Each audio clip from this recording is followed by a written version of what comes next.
I've had enough. I'm sick of this shit.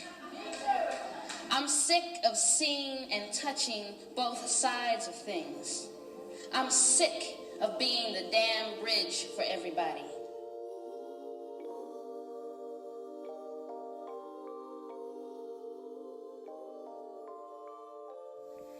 Dark Testament, in memory of Stephen Vincent Benet. Freedom is a dream, haunting as amber wine, or worlds remembered out of time. Not Eden's gate, but freedom lures us down a trail of skulls, where men forever crush the dreamers, never the dream.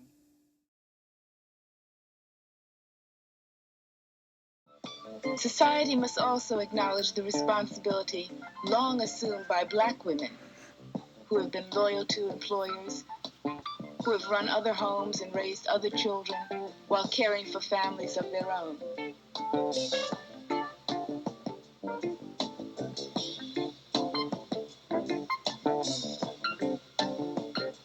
Even today, we see this pattern repeated.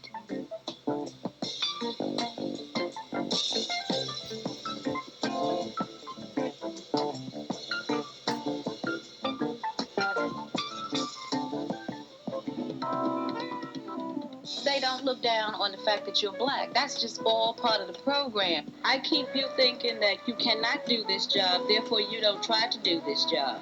I'm speaking of white versus black now. If I make you think that you are somehow mentally inferior, you'll never try to get up there. That way, my status is secure. And it's the same thing as far as men versus women. Man makes a woman think that, hey, she can't make it in the business world and she's not about to try.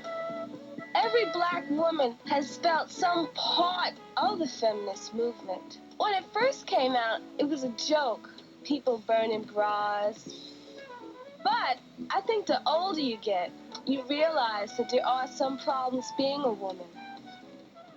I think that the women's movement hasn't got down to the guts of the community. Yet I think that some women are saying, thank God for the women's movement.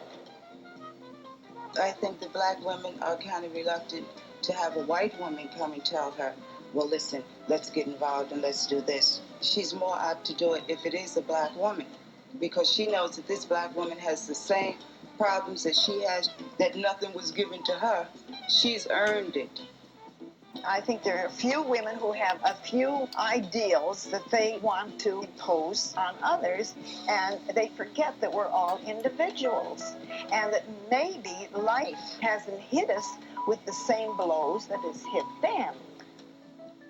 With the women's liberation movement, a lot of very superficial things have been brought to the forefront and have kind of messed with a lot of people's minds, both men and women.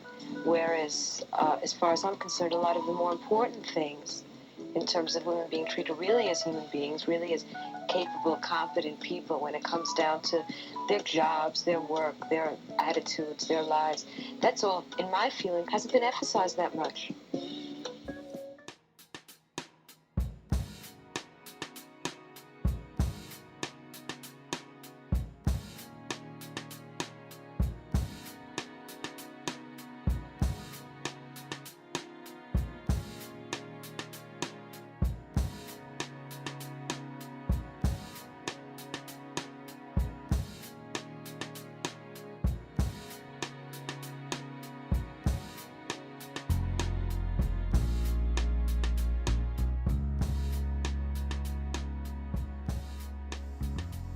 I suffered intensely because not only am I a woman, but I'm also black.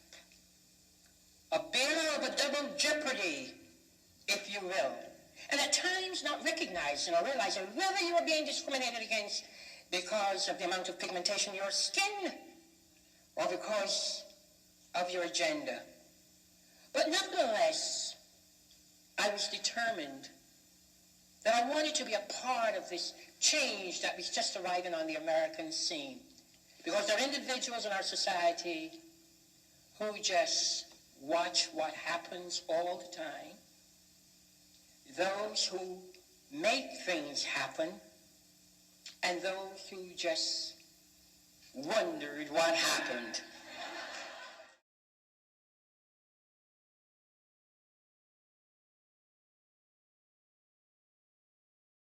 Do you feel like there's like certain aspects of mental health that felt like compounded on you because of your race and your gender?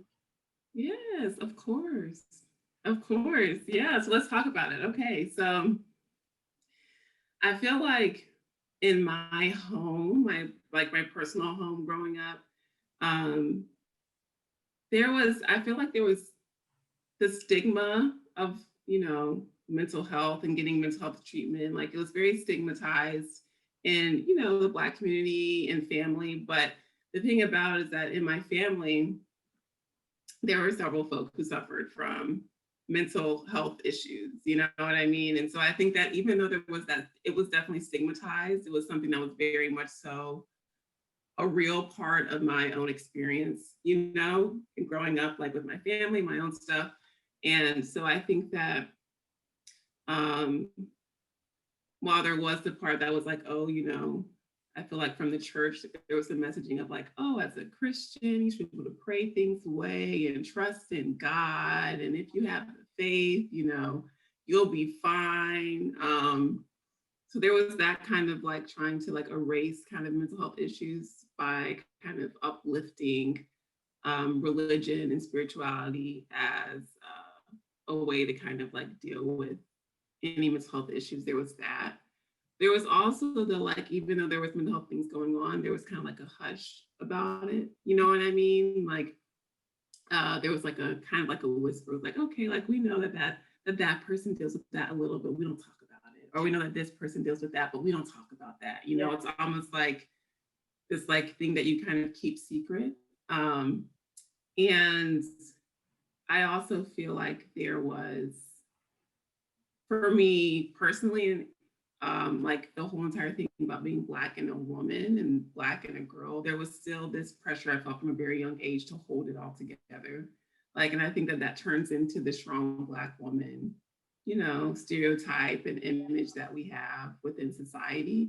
So I feel like even growing up, I felt that even though I knew I had things that I needed to work on, just given my own life experiences and my own traumas, I felt like I always had to be like have my stuff together, not break down, and honestly act as though I was strong and tough enough to not have to worry about getting the help that I actually needed, And I think that as I've gotten older, I've recognized how that still shows up and how that still impacts me, like how still expected to be strong, still expected to bear the weight of not just life, but racism, sexism, all kinds of other isms.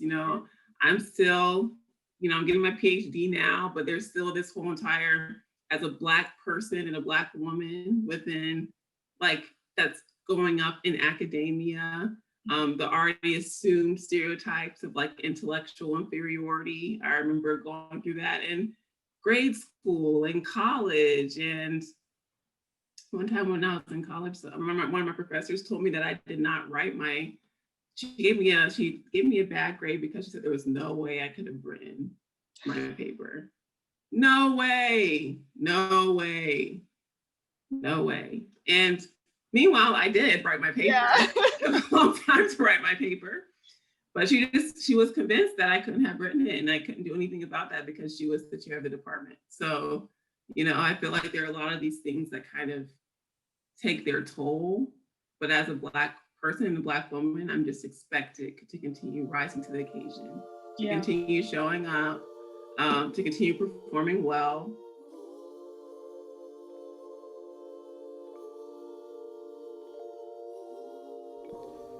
I am not a fairy tale, a fabrication of what it means to be human. I existed before it was okay to give myself a name. So when I say I have OCD, no one should look at me like I just said I believe in the tooth fairy, or like I'm having dinner with Santa Claus to discuss my behavior this year, or like that's impossible. like mental illness spares black girls, like it soars through the wind, avoiding anything that too closely resembles our brown. And we are faking. We have attitudes. We are lying, overreacting. When depression wraps its arms around our chest and binds us to our mattresses, we have no work ethic. We just want to be catered to. We don't get depressed. We don't get to be depressed. When we are anxious, when social interaction is too heavy a burden to bear, and everyone has already assumed our silence violent, rude, that it's our way of telling the world we have too much attitude to speak, so instead we'll stand here silent, dreading the way that you stare at our disposition as if we're just bitches too ghetto to suffer from anything besides heat damage.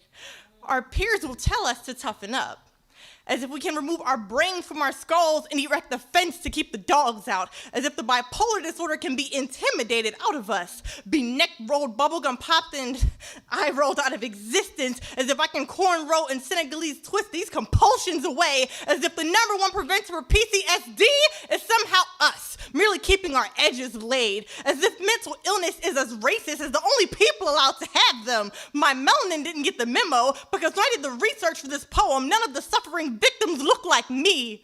We are not faking. These compulsions govern my life daily. We are not bitches. The personality you're talking to doesn't do well with strangers. We don't have attitudes. The anxiety is telling us you can't look at us without staring. We are not lazy. Depression has turned us into the abused lovers no one believes until death. We have OCD, BPD, PTSD, bipolar disorder, social anxiety, generalized anxiety, separation anxiety, attachment disorder, schizophrenia, displaced identity disorder. So many, I can't fit them all into this fucking poem. And we've been ignored in the midst of all of them. We are not fairy tales or myths or attention seekers. No matter what you say, we cannot strong black woman these illnesses out of us. And all we want, all we've ever wanted, was to be seen.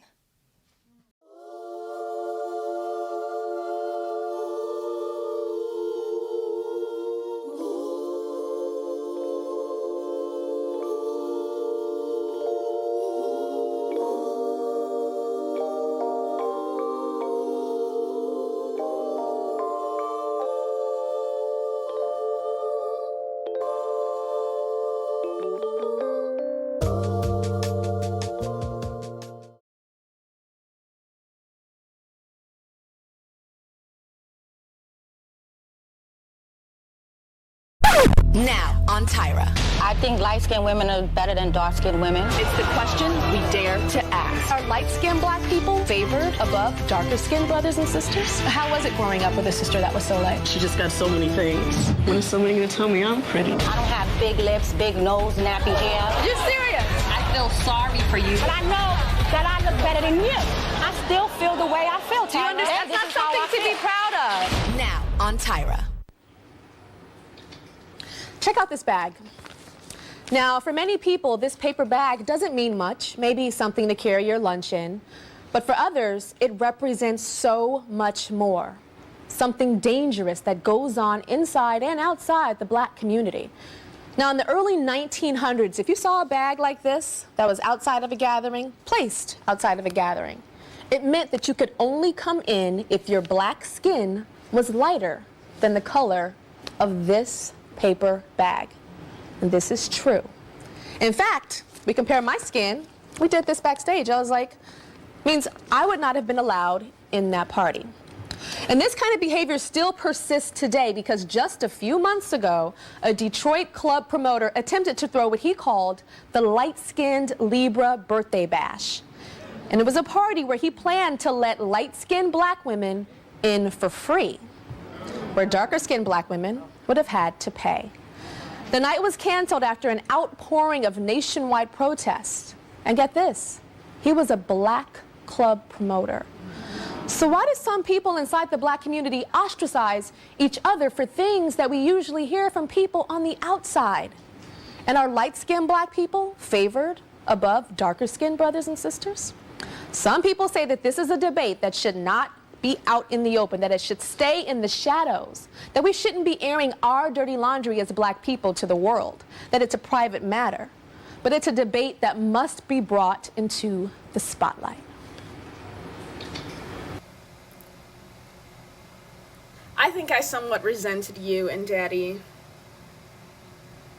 Why? I don't know, I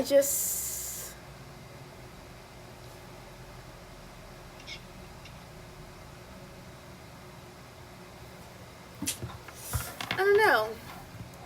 I remember you were getting ready for prom, and I was like intrigued about all the makeup Mom had got you for like the first time, and I was like trying it on, and you were like, "That's not gonna fit you, Miela." And like, it wasn't even the way that you said it. It was just like the shock of like, you're right, it's not gonna fit me, you know, like, we're different complexions. I always felt like the favoritism Mama's friends showed towards you was like rooted in color, whether or not it was. And it's just like, I don't even know, like the subtleties in like the color of your skin kind of builds this like not even inherent self-hatred in Black women for purely existing, but like hatred against each other. Like no one's winning when we feel that way, you know?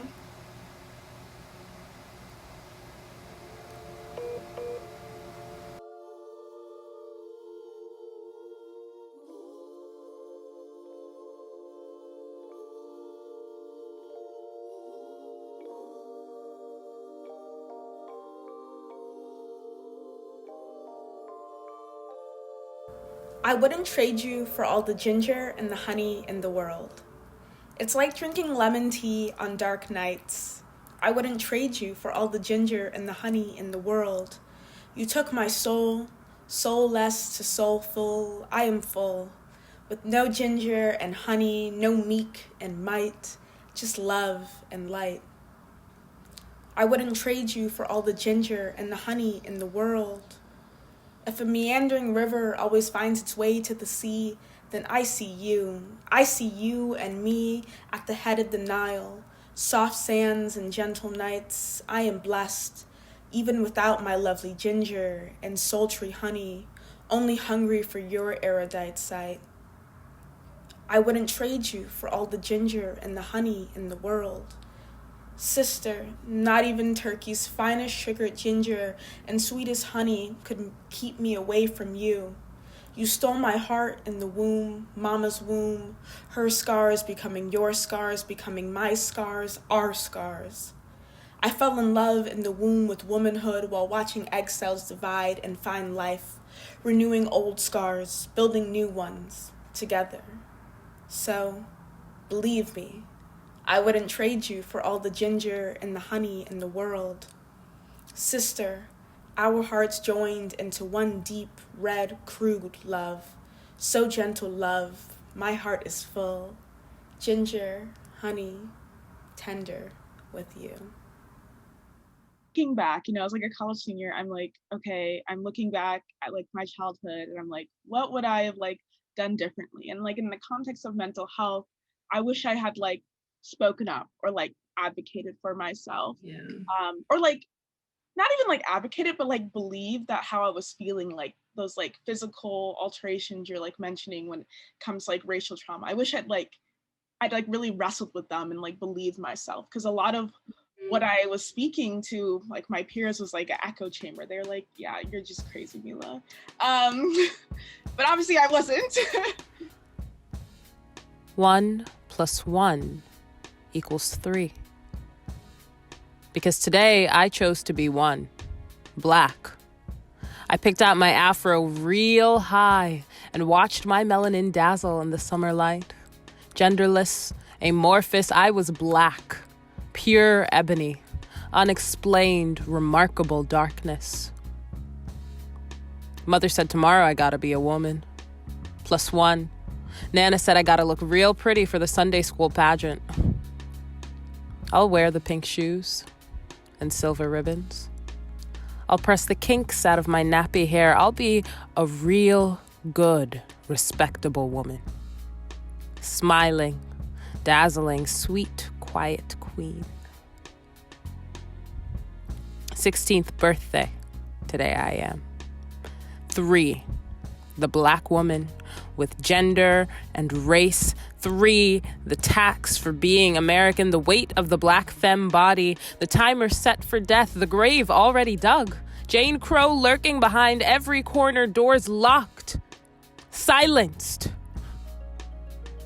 forgotten.